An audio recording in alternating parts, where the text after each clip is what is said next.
Vous êtes les bienvenus dans Viva Événement. Au sommaire des actualités ce soir, ces critiques virulentes du CFAFI à l'encontre de Irazon Armampian. L'Observatoire de la vie publique dénonce un manque de vision et une incompétence flagrante des deux chefs de l'exécutif.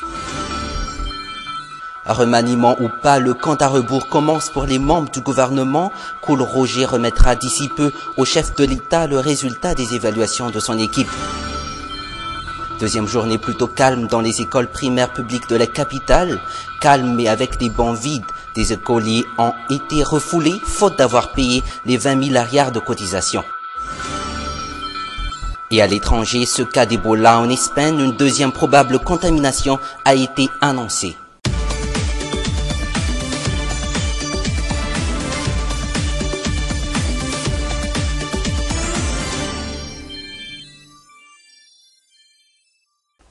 Deuxième journée d'école pour les élèves des écoles primaires publiques. Deuxième journée plutôt calme par rapport à hier. Calme, mais aujourd'hui encore, des élèves ont été refoulés faute d'avoir payé la cotisation de 20 000 arrières destinée au paiement des salaires des enseignants FRAM. Yves Chanel était sur place. Contrairement à la majorité des EPP de la capitale, l'école n'a débuté que ce jour pour la plupart des élèves de l'EPP 67 hectares sud. Notons que cet EPP est l'un parmi tant d'autres ayant rencontré de légers problèmes face à la rentrée. À l'EPP Manartsui Souch, à la place des forces de l'ordre, ce sont les parents qui sont venus en masse sur place effectuer des revendications afin de faire rentrer leurs enfants. Je n'irai pas à l'école, ma mère n'a pas d'argent. Je ne pourrai rejoindre l'école qu'à la fin du mois. Où est donc la responsabilité du directeur d'école face à ces agitations? Afin de résoudre le problème, une réunion des parents a eu lieu afin de trouver un compromis face au paiement des inscriptions.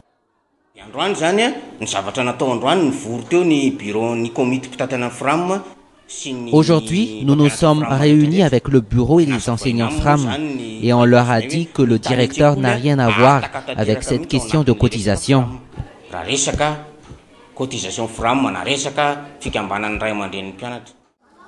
Face à la difficulté de la situation et au désir de vouloir apprendre leurs enfants, les parents d'élèves n'ont eu le choix que d'accepter les décisions prises. Ils nous ont demandé 100 000 francs et chacun a donné un délai. Et ils nous ont dit qu'il faut camper pour le 15. À l'EPP 67 hectares, les idées sont les mêmes pour les parents. La gratuité de l'enseignement doit être effective. Ici à l'EPP, les parents espèrent tout de même que leurs enfants reprennent l'école. Nous sommes ici pour accompagner nos enfants. Nous avons des problèmes. Le président de la République a promis la gratuité de l'enseignement. Pourtant, nous sommes toujours obligés de payer.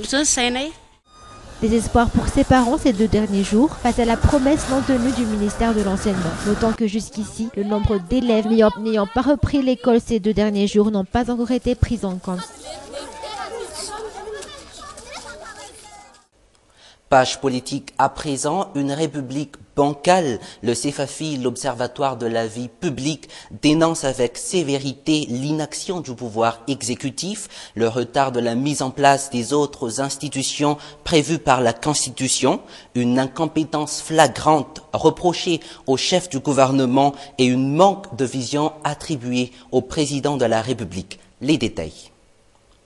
Le CFAFI constate un manque de volonté politique évident de la part des dirigeants pour la mise en place effective de cette 4e République. Dès le début de son 4e communiqué, le CFAFI accable le pouvoir exécutif d'un manque de volonté politique. Une république bancale selon eux, d'abord amputée de la Chambre haute et de la Haute Cour de justice, puis handicapée par une Haute Cour constitutionnelle qui ne fonctionne qu'avec 3 nouveaux membres et d'autres membres en fin de mandat. Pour le CFAFI, tout ceci à cause d'un chef de gouvernement incompétent et d'un président en manque de vision. Le manque de vision présidentielle est maintenant devenu flagrant et comme le chef de gouvernement ne semble pas comprendre son rôle de coordination et d'arbitrage, les ministères agissent en électrons libres, associant des actions ponctuelles à l'élaboration de nouveaux textes de qualité suspecte. Mais pas que le CFAFI. Les anciens parlementaires montent également au créneau pour dénoncer un État fragile et défaillant.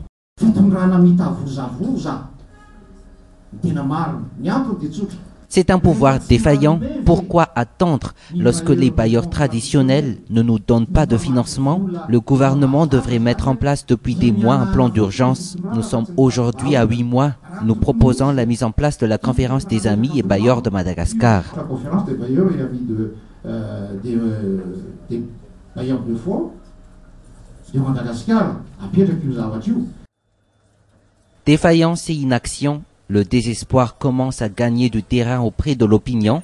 L'opinion publique qui commence à ne plus voir le changement tant attendu venant du régime Razanarmampian.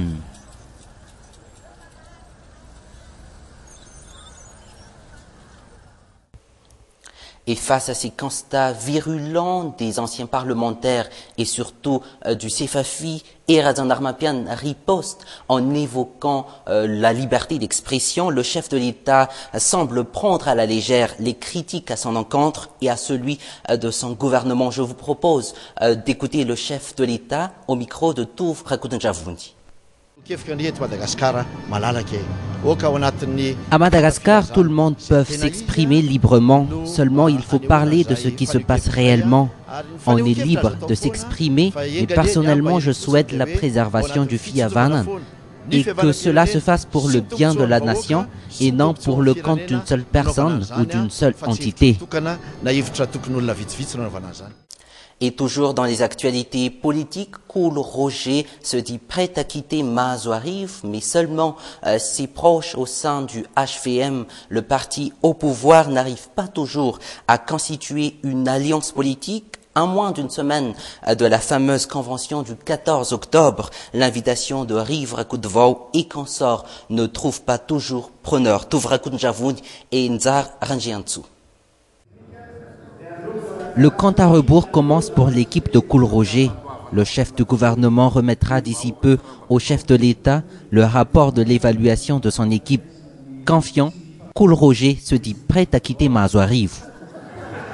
Il faut une évaluation du gouvernement. Nous faisons toujours des évaluations. Cette fonction n'est pas réservée à une seule personne. Si c'est pour le bien de la nation, ce n'est pas un problème pour moi de quitter cette fonction.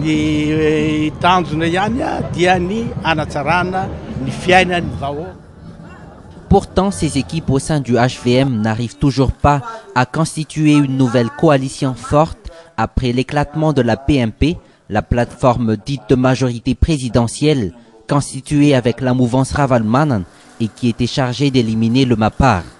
Selon les indiscrétions, l'invitation de l'équipe de Riv Rakoudvau, le ministre d'État président national du parti au pouvoir, pour la fameuse convention du 14 octobre, ne trouve preneur jusqu'à aujourd'hui.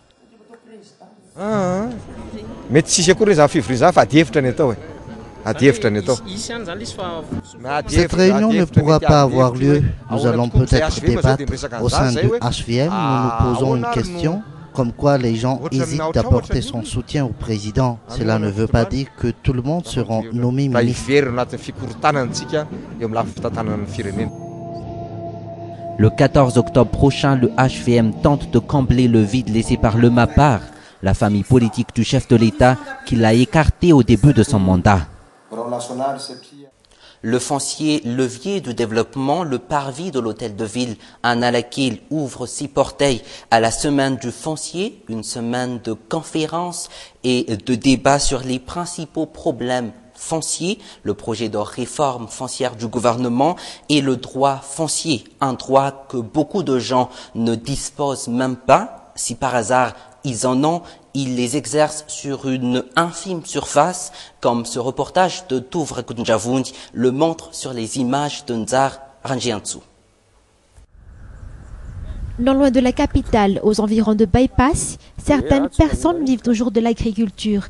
Des gens qui se contentent que d'une petite parcelle de terre pour planter divers légumes. Ces agriculteurs ont leur propre stratégie et expérience afin de performer leurs produits. Hélas, faute de moyens et par la peur d'être réquisitionnés, ils ne peuvent acquérir que d'une légère partie de superficie. On a grandi dans le domaine de l'agriculture D'ailleurs, j'ai toujours aimé cultiver. Ici à Bépas, on cultive quelques morcellements de terrain aux alentours. Pour BB6, elle est plus ou moins satisfaite de ses récoltes, malgré la petite parcelle de terre cultivée. Mon terrain me suffit amplement. Si on me donne une autre parcelle, je n'y arriverai sûrement pas à le cultiver. Je me contente de mon propre terrain. Pour Bertin, l'argent qui rentre de sa petite morcelle de terre ne suffit pas à accomplir ses besoins. Pour lui, le gouvernement devrait prendre en considération le problème des agriculteurs dans l'acquisition de terrain. Il me semble que l'un des piliers du développement au niveau de l'agriculture soit la résolution du problème foncier. Voilà pourquoi j'essaye tout de même d'acquérir un peu de terrain.